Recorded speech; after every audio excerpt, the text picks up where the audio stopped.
What's up, guys? This is another episode of Off the Post, but not really off the post, a little bit of a spin off the post. So I guess the ball hits the post and then it spins off that way. Yeah, that's what we'll say is happening right now. Actually, this is one of our new pieces, the opinion pieces, where people come on and speak their mind on little things that they're thinking about. This time we have Romel, right? He is a fan of NWSL, U.S. Women's National Team, all that good stuff, and he's going to go on about a few things. One of the things he wants to talk about, this is going to be a shocker. As you can tell, he's a Seattle Reign fan. If you look down in the little box below, you see what he's wearing. And he's going to talk about the Reigns draft a bit, correct? And you're also going to go on about a little bit about the Boston Breakers outlook, because we haven't heard much about them too much during the draft. So he's going to go and stand up and be their waving flag fan on this show for them. So, Romel, the floor is all yours. Let's start with that Seattle Reign. What did you think about their draft? Your opinion. Well, to begin with, the Reign, wow. We actually had the Reign go through a draft and, actually pick players, the first time they've ever done that. No trades at all. This is true. No trades. This is very true.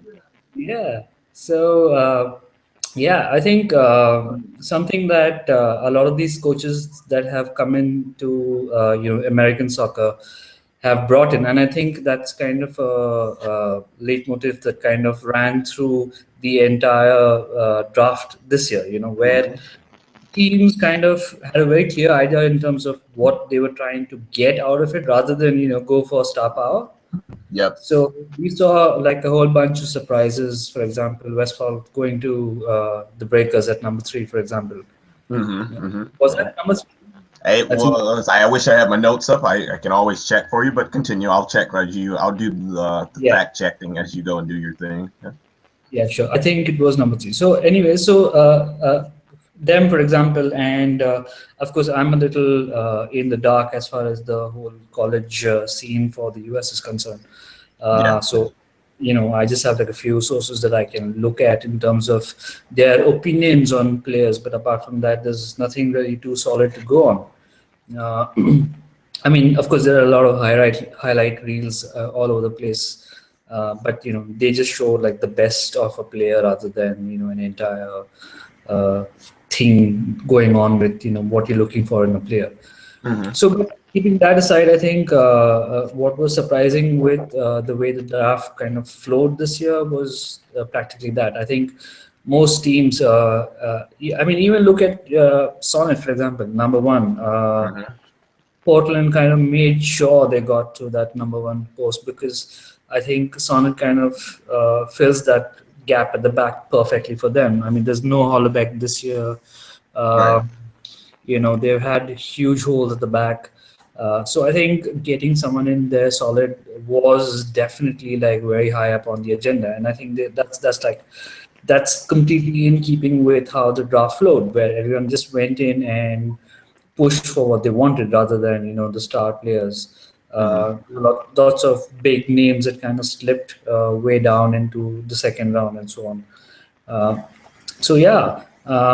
Keeping that in mind, of course, I'm a big Reign fan ever since, the NSL was kind of announced, and I realized that Harvey was going to be coaching the Reign.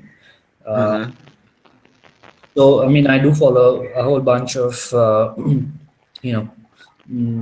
football, soccer, that kind of, is happening in the UK. Which is why, the fact that we've got panelists that kind of cover the Reign, we've got a few other teams on, but there wasn't really anyone that's kind of pushing for the Breakers on our panel. So I thought with Beard coming in, I am a little bit more comfortable with, his teams in the WASL, and I think a fair enough idea in terms of what he's going to be doing for the Breakers this year. So what do you think the Breakers are going to be like this year with him as the coach? I think he's got a plan in place in terms of really keeping it solid at the back, which is the real crisis for them. More than anything, they've had like good, solid midfield working for them last season. They've had a couple of players that kind of shone in front of goal. Not great, but I mean, there were there were like a few sparks here and there. But I think where it really hurt was in defense, and he's kind of shot that up. Brought in Engen, brought in Libby that he's worked together with at Liverpool. So bang off the bat, these guys are already like something that he's worked with. They know Right. his methods. They know what he's going to be looking for. And even with the draft, I think he's gone with players that uh, are going to be pushing for spaces, going to Hmm. be pushing at players at various different positions on the field, rather than just be either people who he's looking for as an impact, or someone he's looking to kind of grow into the game. So it's not just Right, right. that.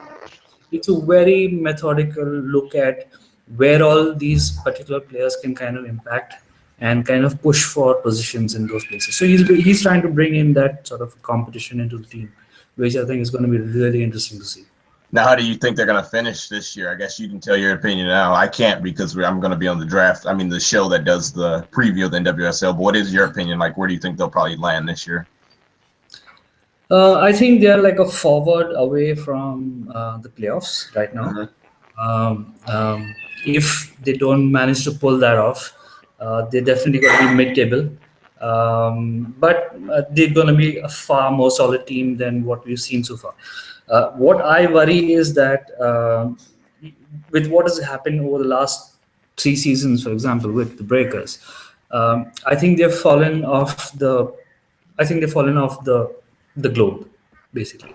There are teams that are not just like solidified where they are, but there are teams that have kind of pushed and gone on to another level completely. You look at Right. the Thorn, you look at Seattle, you look at I mean, KC's in a rebuild for now, but they've had a solid core that they can kind of rebuild Hmm. around. You know, so they, I mean, Boston, Sky Blue.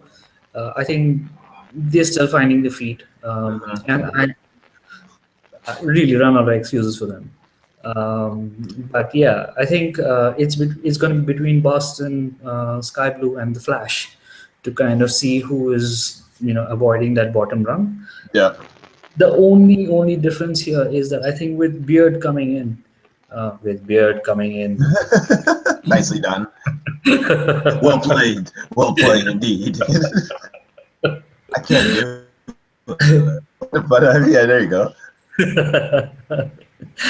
so he's someone who is really good at slotting in players to kind of actually play to a game plan. Okay. Yeah. He did beautifully with Liverpool, a team that was nowhere in contention to being champions. Within a season, he's got that mentality to turn teams around. And what he has here, of course, is a huge advantage having both Libby and Engin in place already. You know, that's a massive stepping stone for him. They were both unknown when they did come into Liverpool and made such an impact there with the Costa from the Spirit. Hmm. Um, I was hoping that maybe he would try and get the Costa as well, but I think that I don't know. Maybe we'll see that maybe in a season or two. Right.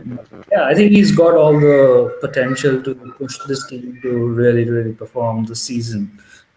If not, I think if he signs in a good forward that can kind of bring in the goals, there I was hoping he was the one who had actually enticed um, Ubagagu across. But now that she's with the Dash, I think they're just that one really good forward, with the Hmm. goals short of a team that can actually make it to the playoffs. Well, Yeah. I have to say, I was very clueless on Boston Breakers, to be honest. There wasn't much. I guess I didn't pay them much mind because last season I felt like even as a show we didn't pay them much mind because they were a team that was so up and down. We all liked McCaffrey, and I was a big fan of Julie King, and Mewis had her moments, but for the most part, we didn't pay them much mind last year. And hopefully this season, like you said, with Beard, will actually be competing there, and maybe they can make that jump because it is between those three. I agree with you. It's like the Flash, Sky Blue, and Boston Breakers, which we don't know which one of those three will actually make that jump and actually compete and maybe even slip into a fourth spot if they have a really great season. More than likely, it's just seeing who's going to come in that like high mid table, as you would say, right? Yeah. I think. See, I mean, we've seen it with the Breakers, where some of the top talent that they've either had access to in terms of allocation, or some of these that they've signed have kind of jumped ship because it was critically an organization that a lot of these players didn't really want to be a part of. Mm-hmm. We're starting to see that with the Flash. We're starting to see that with Sky Blue. I think with Beard coming in, definitely the way he's shaping this team, about at least that mentality with this season is going to change. And if they do well, I think we're definitely going to see a lot more, even good, better international style talent come into that team. So I think they're on a good thing here. All right. Well, sounds good to me. Hopefully they bring over one of my favorite players, Natasha Dowie, because I love me some Wowie Dowie scoring goals, and that would be amazing if that even happened. But you never know. We'll see. But other than Yeah. that, is that all you had, really, Romo, or anything else? So I think this season I am looking forward to seeing what the Breakers do. I'm obviously a Rain fan, so I'm not really too worried there. But on this show, being part of the panel, I think Breakers is what I'm going to be looking at and helping you guys with. So let's see how that goes.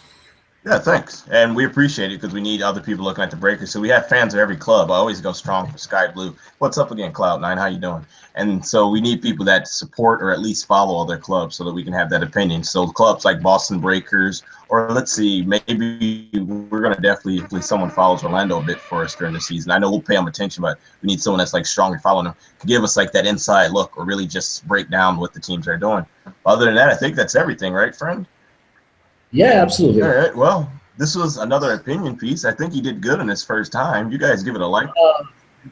I think you did good. You did good. Was it hard? Was it that hard? That was cake, wasn't it? It was like talking with a friend the whole time, wasn't it? Yeah, I think that helps. Yeah, he told you, man. See, that means my hosting is amazing. That's why he said that helps. So, yeah, absolutely. So once again, guys, yeah. If you want to, actually, I'm gonna think of another new piece. I'll pitch it out there later. I'll see how it goes, but you'll probably see other opinion pieces from other panelists, and they'll jump on. Maybe without me, maybe with me. Depends on how they feel and if they want to get comfortable and do it. You see them dancing a little bit. That's me comfortable. They'll jump on there and do their opinion piece, or you might see me with someone else and just have a quick discussion real quick. Right. This is another opinion piece. Well, do you have like a nickname for yourself, Romel? Like, are you like blue and black beard cap, or Mr. Beard, Blackbeard? We'll call you Blackbeard. Beard fan. Yeah, we'll call him Beard fan because he's a fan of Beard. So now he has a nickname. So it's DJ Red Cap and Beard. This is another opinion piece about the post. We will catch you guys next time. You know what we do, Rome, every time at the end of the episode. You got to wave right now. You have to wave. 1:30 a.m. here in India. Take care.